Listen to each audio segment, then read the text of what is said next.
나는 나쁜 남자야. 나는 나쁜 사람이야. 사람들은 한 장의 사진이 천마디 말의 가치가 있다고 하지만 완벽해 보이는 사진이 항상 진짜 모습은 아니야. 프로답게 군인처럼 행동하고 지금 당장 무슨 일이 있었는지 말해. 이 이야기에서 네가 들어야 할 유일한 말은 용의자의 입에서 직접 나오는 말뿐이야. 나는 누구도 다치게 할 의도가 없었어.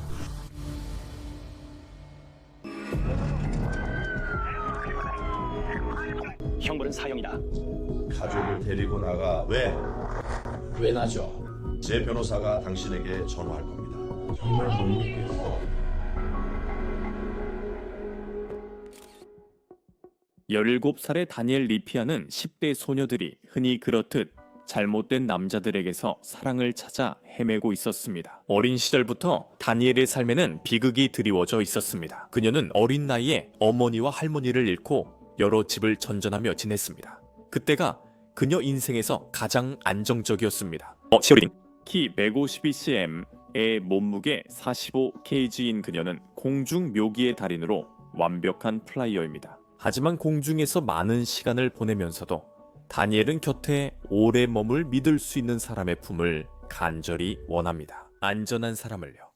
2011년 10월 다니엘은 그 사람이 될 수 있기를 바라는 누군가를 만납니다. 스카일러 네미츠는 18살이고 나이가 더 많습니다. 그는 이미 고등학교를 졸업했고 군대에 입대했습니다. 두 사람은 연애를 시작했고 불과 3달 만에 스카일러가 청혼합니다. 다니엘의 주변 거의 모든 사람들이 천천히 하라고 조언했지만 그녀는 청혼을 받아들입니다. 2011년 3월 스카일러를 만난 지 불과 5달 만에 다니엘은 친구들과 치어리딩을 모두 뒤로하고 떠납니다. 한때 그녀의 유일한 버팀목이던 치어리딩을 아내로서의 새 삶을 위해 떠났습니다. 하지만 뜻밖의 일이 일어나기 전까지 그 행복은 약 2년뿐이었습니다. 비극적인 사고가 일어났습니다. 아무도 예상하지 못했던 일이었죠.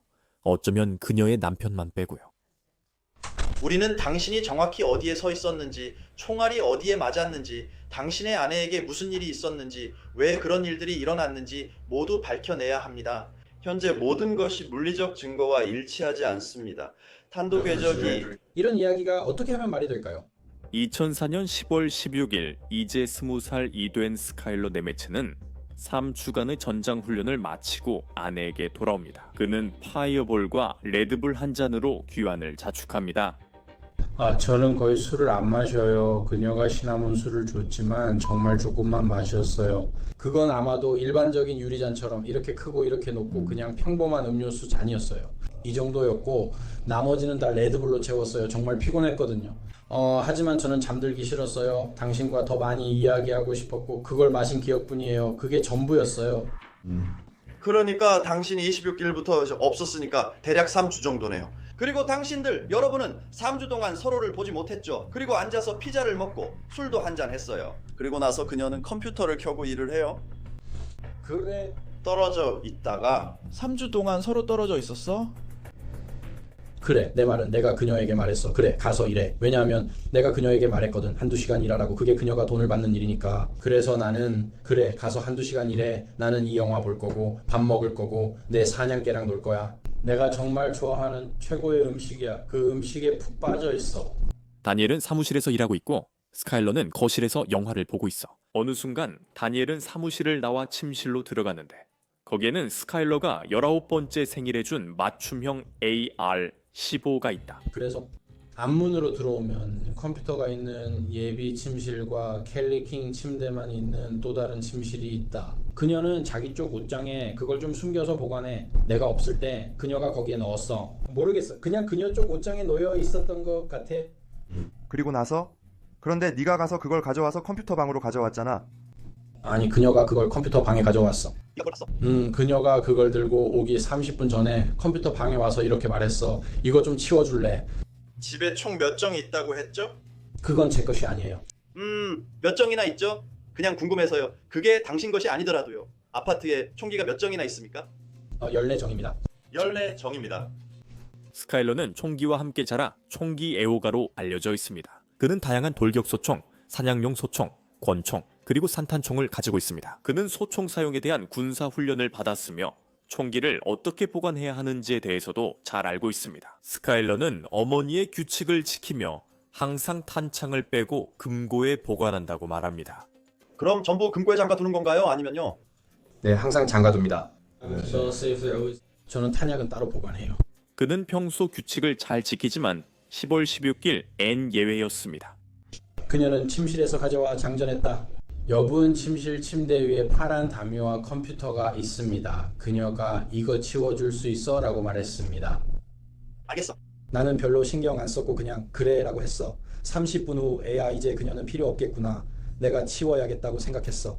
그때 스카일러가 사무실로 다시 들어와서 AR-15를 집어들고 아내의 머리 뒤쪽을 가까운 거리에서 쏴버렸어. 총알은 그녀의 두개골 뒤쪽으로 들어가 얼굴을 관통한 뒤 그녀 앞에 있던 컴퓨터 화면까지 뚫고 나갔어. 내 아내가 죽었어. 내 아내가 이거. 스카일러는 경찰에 신고하지 않지만 다니엘의 소총을 다시 옷장에 넣어둡니다. 한편 이웃은 스카일러의 아파트 안에서 총소리와 비명을 듣고 911에 전화를 겁니다. 경찰이 현장에 도착했을 때 다니엘의 머리는 오른쪽 어깨에 축 늘어져 있었습니다. 몇 분 전까지만 해도 그녀가 쓴 업무 노트가 책상 위에 있었습니다. 그녀 아래 바닥에는 피가 고여 있었습니다. 그들은 스카일러를 곧바로 수갑 채워 순찰차 뒷좌석에 데려갔습니다. 그는 아직 모르지만 그의 뒷좌석 행동은 소파 탐정, 행동 분석가, 살인사건 수사관들 사이에서 악명 높아질 것입니다. 나는 나쁜 남자야. 나는 나쁜 사람이야. 나는 정말 나빠. 우리 엄마, 우리 아빠. 나는 내 자신에게 정말 실망했어. 스카일러에 따르면 그는 아내를 죽일 의도가 없었다고 해. 이 모든 것은 그냥 큰 오해였대. 오해나요? 나는 내 아내를 정말 사랑해. 왜 나야? 나는 내 아내를 사랑하고 내 아내를 사랑해. 나는 내 강아지들도 사랑하고 모든 걸 사랑해. 경찰은 그렇게 확신하지 않아. 이런 일은 나나 그녀에게 일어난다고 생각했어. 아니, 네가 맞아. 그렇지 않아. 알겠어. 불이 나고 총성이 들린 후에 나는 완전히 겁에 질렸었어. 나는 무슨 일이 일어난 건지 전혀 몰랐어. 집에 무기가 15개나 있다고요? 무기에 꽤 익숙하시겠네요. 맞죠? 네, 저는 4살에 처음 무기를 쏘고 평생 다뤘어요. 사냥도 했죠. 제 평생 동안, 인생 동안. 그래서 그들이 어떻게 작동하는지 이해하시나요? 네, 이해합니다. 스카일러는 총기를 소유하고 다루는데 익숙한 사람입니다. 사실 그의 군사 훈련 덕분에 그는 전문가입니다. 그는 다니엘에게 사격을 가르치고 사격장에 데려가는 걸 즐겼습니다. 그래서 그는 생일 선물로 AR-15를 샀습니다. 그는 그녀가 좋아하는 파란색으로 총을 커스터마이즈 해 줬습니다. 그 소총은 재미와 자기 보호를 위해 마련된 것이었습니다. 왜냐하면 최근에 우리 아파트 단지에서 저는 여기가 빈민가처럼 느껴져요. 인종차별적인 건 아니고 단지 그렇게 느낀 거예요. 그리고 제 아내에게 무슨 일이 생기는 걸 원하지 않아요. 저는 제 아내가 저와 함께하는 건 걱정하지 않지만 다른 사람들이 아내에게 뭘 할까봐 걱정돼요. 무슨 말인지 아시죠? 저는 그냥 그녀가 걱정됐어요. 그게 제일 컸던 것 같아요. 그래서 그녀가 많이 그리웠던 것 같아요. 저는 그냥 그녀가 너무 걱정됐어요. 그러니까 저는 걱정됐어요.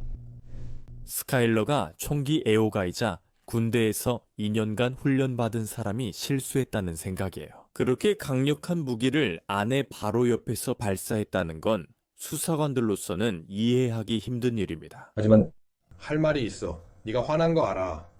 난 이 일을 네가 태어나기 전부터 해왔어. 그러니까 내 말은 맞아. 네가 2번이나 말을 바꿔서 내 생각을 확실히 하려는 거야. 난 이 일에 거짓말한 적 없어. 내가 그런 말 하는 게 아니야, 스카일러. 네가 화날 순 있지만 꼭 알아야 해. 네가 말을 시작하기 전에 해야 할 일은 그러니까 잠깐만 들어봐. 알겠지? 네가 그녀 바로 뒤에 있었어. 네, 저는 그녀 뒤에 있었어요.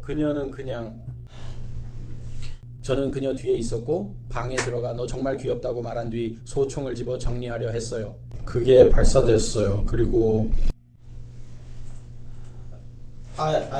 저는 어떻게 생각해야 할지 몰랐어요. 사격장이나 어디서든 방가쇠를 실수로 당긴 적이 한 번도 없었거든요. 그리고 저는 그녀를 잃었어요. 빙글빙글 돈 후에. 저는 소총을 집었어요. 그리고 소총은 여전히 제 손에 있었죠. 그리고 저는 소총을 봤어요. 그리고 이게 뭐야 라는 생각이 들었죠. 소총을 봤더니 탄창이 없었어요. 그리고 저는 당연히 약실에 탄이 들어있겠지 라고 생각했어요. 그건 정말 당연한 생각이었죠. 그래서 저는 침실로 들어갔어요. 방금 무슨 일이 있었으니 다른 방으로 들어갔죠. 그리고 저는 할 수가 없었어요. 그냥 저는 소총을 집어서 옷장에, 우리 침실 옷장에 던져 넣었어요. 집안 곳곳에 혈흔 증거를 바탕으로 보면 스카일러는 총격 이후에 아래층 주방으로 내려간 것으로 보입니다. 식당 벽에 묻은 혈흔은 스카일러가 뒷문을 내다보거나 심지어 밖으로 나갔을 수도 있음을 보여줍니다. 그가 하지 않은 것은 도움을 요청하는 것이었습니다. 저는 뭘 해야 할지 몰랐어요. 그러니까 바로 911에 전화하셨나요? 아니요, 그 일이 일어나자마자 정말 바로 일이 벌어진 직후에 공기 중에 연기가 있었어요. 그리고 제 이웃이 있는데 그분도 군인인 것 같아요. 그가 문을 두드렸고 바로 아마 몇 초 정도만 거기 앉아 있었어요. 저는 무슨 일이 일어난 건지 전혀 몰랐어요. 그가 말했어요. 그가 말하길 총소리를 들었다고 했던 것 같아요. 그리고 괜찮냐고, 무슨 일이냐고 물었어요. 그래서 저는 그에게 괜찮지 않다고 말했어요. 아니, 괜찮지 않다고 했어요. 제 생각에 아내가 다쳤다고 말했고 그는 아내가 괜찮냐고 물었습니다. 그래서 저는 아니라고 했어요. 제 생각에 그녀는 떠난 것 같아요. 왜냐하면 제가 그녀를 봤을 때 그녀가 움직이지 않고 있었거든요.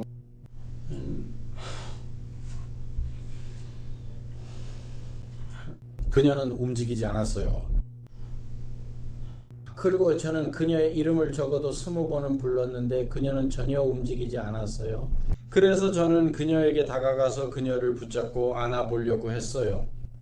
하지만 그럴 리가 없었어요. 스카일러가 다니엘을 안거나 붙잡으려 했다면 그의 몸에 더 많은 피가 묻었을 거예요. 다니엘이 앉아있던 의자의 팔걸이와 바닥에 있던 피의 양이 그것을 확인시켜줍니다. 그의 셔츠에는 피로 보이는 소량의 뒷 자국이 있습니다. 그의 얼굴, 팔, 손 등은 만약 그가 껴안았다면 피와 접촉했을 법한 신체 부위입니다. 다니엘의 얼굴과 팔다리는 깨끗했습니다.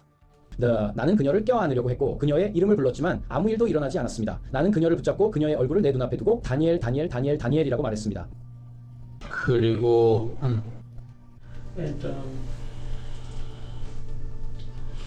왜인지 모르겠지만 울지 않았고 울고 싶지도 않았어요. 기억나요? 그냥 속으로 생각했어요. 나는 정말 나쁜 사람이다. 나는 정말 나쁜 사람이야. 나는 안 돼. 나는 정말 나쁜 사람이야. 나는 심지어 울지도 않고 있었어요. 그리고 그냥 속으로 말했어요. 나는 악하다. 나는 악하다. 스카일러가 다니엘의 죽음보다 자신의 반응에 더 신경 쓴 것이 수사관들에게 이상하게 보였어요. 자신의 아내를 사랑한다고 계속 반복해서 말하는 사람치고는 그의 행동이 물리적 증거만큼이나 의심스러웠어요. 그리고 그의 이상한 행동은 그가 경찰서에 도착하기도 전에 시작됐어요. 왜죠?입니까? 저는 제 아내를 정말 사랑합니다. 왜죠?입니까? 저는 제 아내를 사랑하고 제 강아지들도 사랑합니다. 저는 모든 것을 사랑합니다. 저는 제 아내를 정말 사랑합니다. 그녀는 제 전부입니다. 이봐. 오 마이 갓. 저 제 아내에 대해 알아야 해요. 제 아내에 대해 알아야 해요. 알겠습니다. 추가 소식 있으면 알려드릴게요. 하지만 수상한 행동만으로 총격이 우발적이지 않았다고 단정할 수는 없습니다. 범죄 현장 기술자, 법의학 전문가, 그리고 총기 감정인들이 증거를 평가한 결과 스카일러의 이야기가 맞지 않는다는 것을 발견합니다. 당신의 이야기가 말이 안 되고 우리가 두 번째로 그 이야기를 들려주면서 어떤 점을 지적하면 당신은 이야기를 바꿉니다. 그가 조사관들에게 처음으로 말한 세부 사항 중 하나는 사무실에 들어가 다니엘의 소총을 가져오기 전에 영화를 보고 있었다는 것입니다. 좋아요. 총성이 나기 전에 안에서 누군가 소리를 지르고 있었나요? 텔레비전 소리가 컸나요? 누가 소리 지르는 소리가 들렸어요. 네, 영화 AMC에서 G.I. 제인을 봤어요. 소리가 좀 컸고 볼륨이 40 정도였던 것 같아요. 그리고 그게 좋았고 아마 지금도 계속 재생되고 있을 거예요. 제가 하고 있는 동안에요. 하지만 감식반이 아파트를 촬영할 때 영화는 재생 중이 아니었습니다. 그리고 TV는 스카이라르가 말한 것처럼 아메리칸 무비 클래식스 채널이 아니었습니다. 폭스 뉴스가 나오고 있었어요. 스카일라나 다니엘이 거실에서 시간을 보냈다는 증거는 거의 없습니다. 스카일라가 피자를 먹었다던 곳엔 음식, 음료, 접시, 냅킨, 컵 모두 없었습니다. 또한 담요들은 소파 하나에 접혀 있어요. 유일하게 제자리에 있지 않은 것들은 다니엘의 지갑과 그 안에 있던 내용물, 그리고 몇 개의 이름이 적힌 종이 조각입니다. 아마도 다니엘의 업무와 관련된 것일 수 있습니다. 수사관들은 다니엘에게 무슨 일이 있었는지 진실을 밝히기 위해 포렌식에 의존합니다. 그리고 검사 결과는 스카일러의 진술을 뒷받침하지 못하고 있습니다. 특히 그가 말하는 방식까지 고려하면 더욱 그렇습니다. 그가 소총을 들고 있을 때 총이 발사됐다고 했습니다. 그래서 저는 어떻게 총이 발사됐는지 기억합니다. 제가 제 몸에 부딪혔어요. 방가쇠에 손가락이 있었나요? 아니요, 손가락이 반가쇠에 있었는지 기억나지 않지만 아니었던 것 같습니다. 아니었다고 생각하는 이유가 정말 아니었기 때문인가요? 아니면 그렇게 믿고 싶어서인가요? 아니면 아마 제가 믿고 싶지 않아서 그런 것 같아요. 사실 정말 원하진 않았지만 그랬을 수도 있습니다. 제가 망쳤어요. 총알 궤적이 입구와 출구 상처에서 일치하지 않아 당신의 설명과 다릅니다. 알겠습니다. 그래서 저는 확실히 하고 싶습니다. 그것이 말하는 내용이 당신이 우리에게 말한 것과 맞지 않습니다. 그래서 제가 원하는 것은 당신이 저에게 올바른 말을 하고 있는지 확실히 해달라는 겁니다. 만약 당신이 봤다면 그것을 너는 총 전문가야, 친구야. 너는 총기 전문가고 AR도 만들 수 있잖아. 돌았을 때 그게 내 허벅지, 가슴, 어깨 중 어디에 닿았다고 생각했어? 모르겠어. 총알이 발사된 건 기억나. 네가 그런 표정으로 볼 때면 내가 아닌 것 같아. 우리는 그냥 거기 앉아서 확실히 해야 해. 그래서 우리는 몇 가지 다른 상황을 살펴봤어. 그게 네 허벅지에 있었고 네 가슴에 있었고 이제는 네 어깨에 있었을 수도 있어. 네 손가락은 반가쇠에 있지 않았고 그리고 너와 나는 손가락이 반가쇠에 없으면 총은 안 발사돼. 아니 나는 네가 그랬다고 들었어. 맞아. 그 총이 발사되려면 누군가가 반가쇠를 당겨야 해. 그렇지? 항상 그런 건 아니야. 내가 듣기로는 개머리판을 치면 발사될 수도 있대. 정말 세게 치면 말이야. 그럼 발사되는 걸 들은 적이 있어? 허벅지보다 더 단단한 게 있어야 해. 그래. 지하 콘크리트 같은 거 맞지? 그게 그냥 내부에서 떨어져 나가서 내 어깨에 붙는 건 아니잖아. 그렇지? 잘 모르겠어. 그러니까 가져. 내가 너한테 술 얘기했잖아. 잠깐만 내 말 좀 들어봐. 알겠지? 나는 네가 이 부분에 집중해줬으면 해. 내가 뭔가 얘기하기 시작하면 너는 주제를 바꾸려고 하잖아. 알겠지? 그러니까 이걸 좀 생각해봐. 알겠지? 잘 생각해봐. 총이 내 어깨에 손가락이 반가쇠에 있었어? 그럼 여기까지 올리고 이렇게 한 거야? 나는 조준하지 않았던 건 확실해. 아니 내가 네가 조준했다고 말하는 게 아니야. 이미 이렇게 총을 어떻게 잡는지 알고 있잖아. 그렇지? 이제 장전됐지 맞지? 내 말은 그게 가능했을까? 그렇게 하고 있었던 거야? 기억나? 아니면 여기서 하고 있었어? 아니면 여기서? 내 생각엔 내 어깨 위였던 것 같아. 내 어깨 위였구나. 알겠어. 나는 무기에 탄창이 없었다는 걸 알아. 탄창이 무게에 들어있지 않았어. 그랬지. 챔버에 총알 한 발이 들어있었던 거는 확실해. 그리고 이건? 너는 이걸로 나를 공격한 거야. 아니야. 널 공격하는 게 아니야. 왜 그런지 알아보려는 거야. 수사관들은 깔끔한 범죄 현장과 스카일러의 말 바꿈 때문에 그가 진실을 숨긴다고 믿고 있어. 네가 정말 화가 나서 총을 겨누고 단순히 격정이나 분노에 휩싸여 반가쇠를 당겼다면 그건 또 다른 문제야. 하지만 전문 군인으로서 거기 앉아서 내게 거짓말을 한다면 그건 또 다른 문제야. 그건 널 두 가지 부류로 만든다는 거지. 한 명은 순간의 어리석은 실수나 분노로 저지른 사람이고 다른 한 명은 계산된 살인자라는 거지. 그리고 나는 네가 그중 어떤 부류인지 알아내고 싶어. 아니요, 저는 살인자가 아닙니다. 좋아, 이게 현실이야. 아들아, 스카일러, 내 아내는 떠났어. 이제 내가 알아보고 싶은 건 네가 일부러 그녀의 머리를 뒤에서 쏜 건지 아니면 사고였는지야. 아니면 네가 진짜 화나서 그런 건지. 네가 거기서 총을 들고 1.5m 거리에서 방가쇠를 당기고 내가 뭘 한 거지? 라고 생각한 거야? 나는 무슨 일이 있었는지 알고 싶어. 그 무기는 나는 거의 알겠어. 내 생각엔 그게 내 가슴 한가운데나 어깨 쪽에 있었어. 꽤 높았어. 알겠어. 내 손 아마 그랬을 거야. 그게 그랬는지는 기억이 안 나. 그게 문제야. 난 기억이 안 나. 네가 알겠어. 그는 그랬던 것 같다. 아마도 그게 젠장 반가쇠 위에 있었을 거야. 반가쇠 위에 있었어. 왜냐하면 내가 쏴버렸으니까 나는.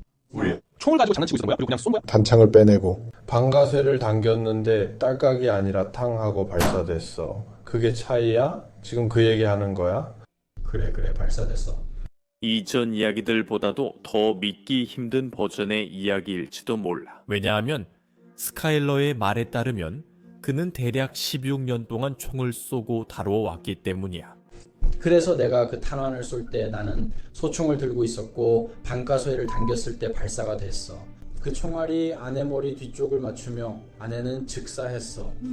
그래, 내 말이 맞아, 스카일러. 그런데 왜 그랬지? 왜 뭐가? 왜 그걸 가졌던 거야? 그녀의 머리에 겨누고 방가쇠를 당겼냐고? 나도 몰라. 나는 이건 총기 규칙에 관한 거야. 모든 총기는 항상 장전되어 있다고 생각해야 해. 알고 있어. 그래서 네가 무기를 그녀의 머리에 겨누고 반가쇠를 당겼을 때 무슨 생각을 했던 거야?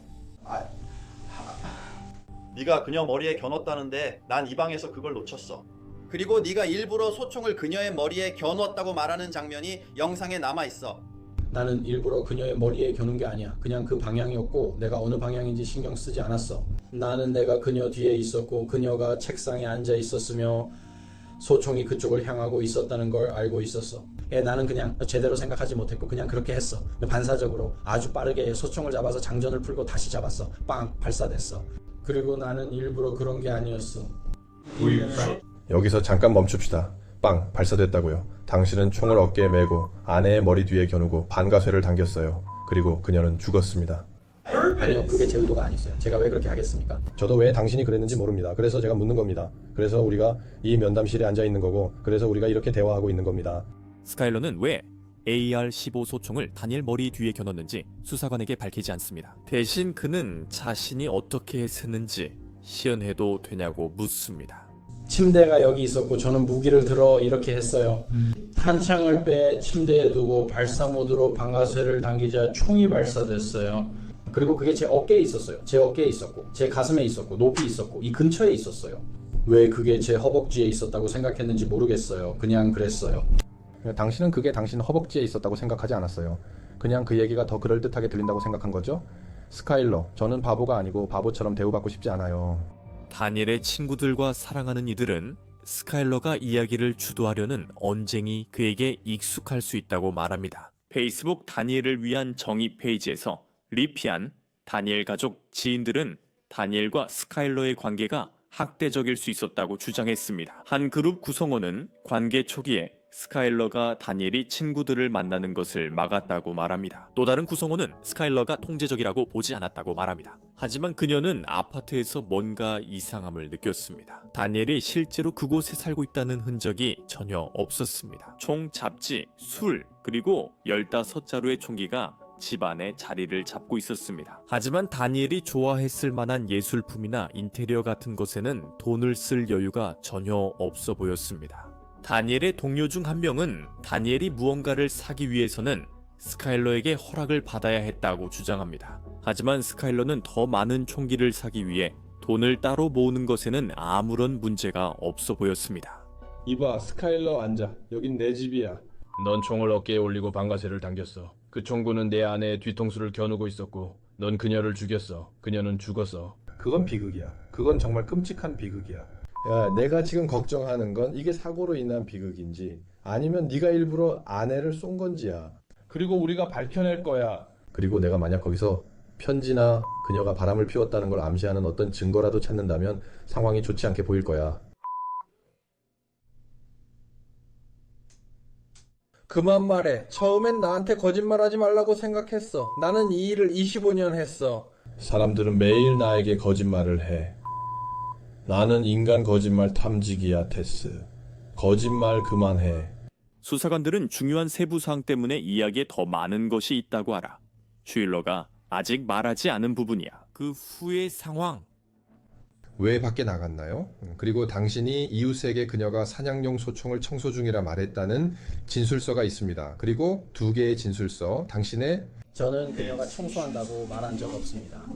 이웃에게 2개의 진술서가 있습니다. 그들은 현장과 이와 비슷한 방에서도 같은 말을 했습니다. 당신은 그 엉망진창이 된 일을 덮으려고 했던 건가요? 아니요, 저는 그랬어요. 그녀는 청소하고 있지 않았어요.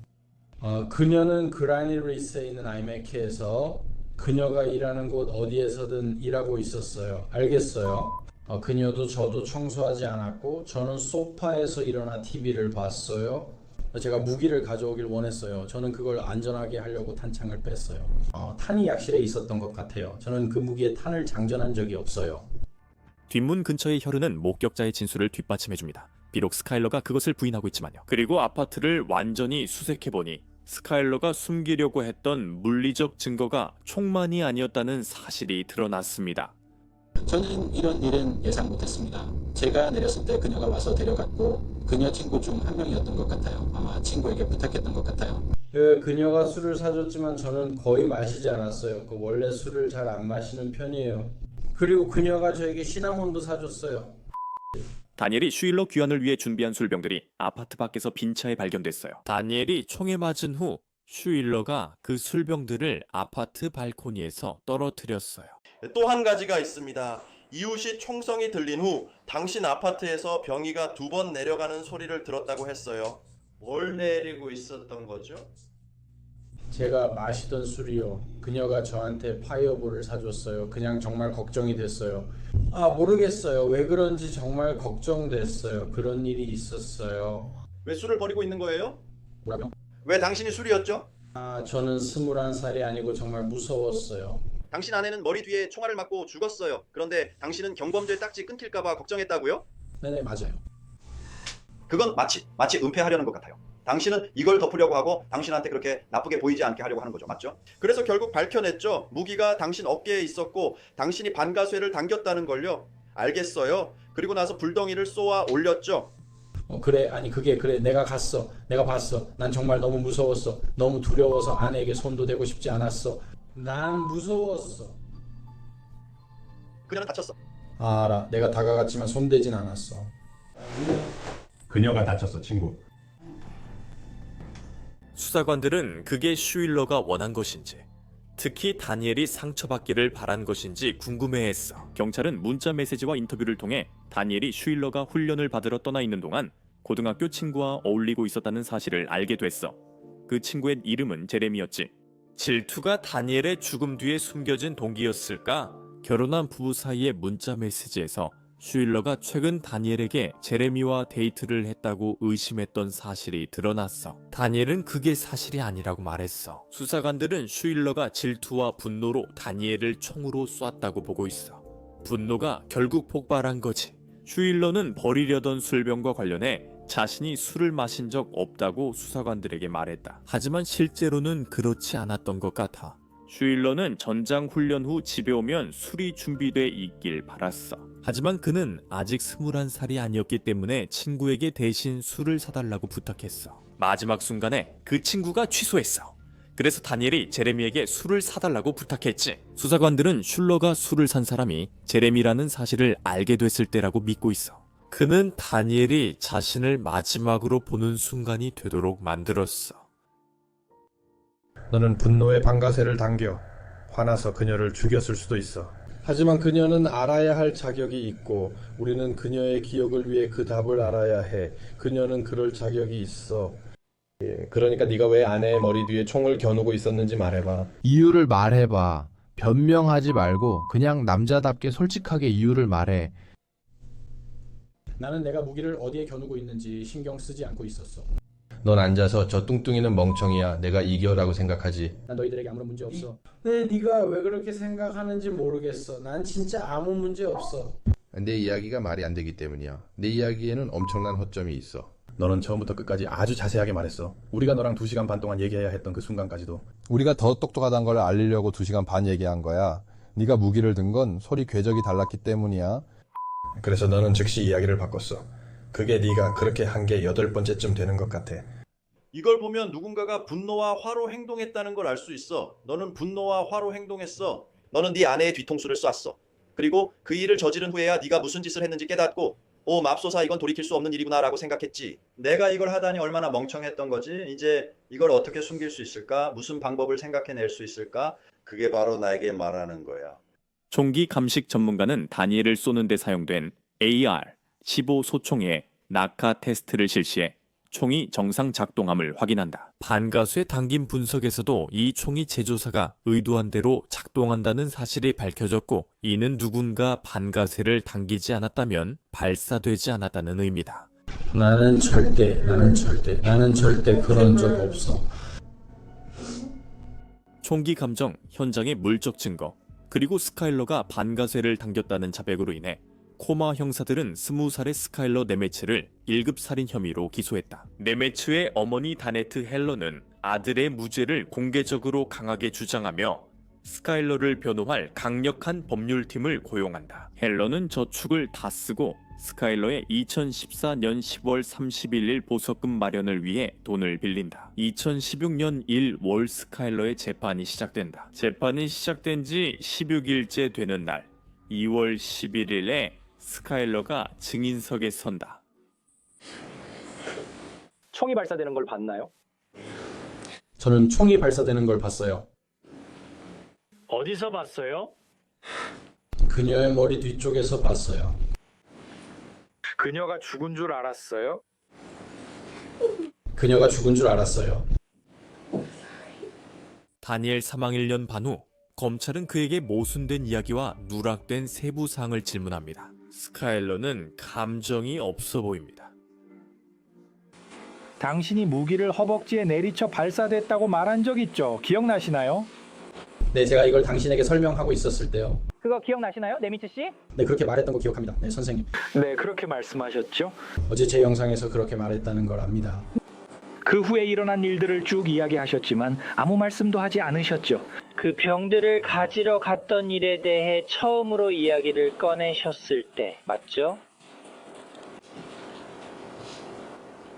제 기억엔 그렇지 않습니다, 선생님. 하지만 배심원이 유죄로 판단한다는 뜻은 아닙니다.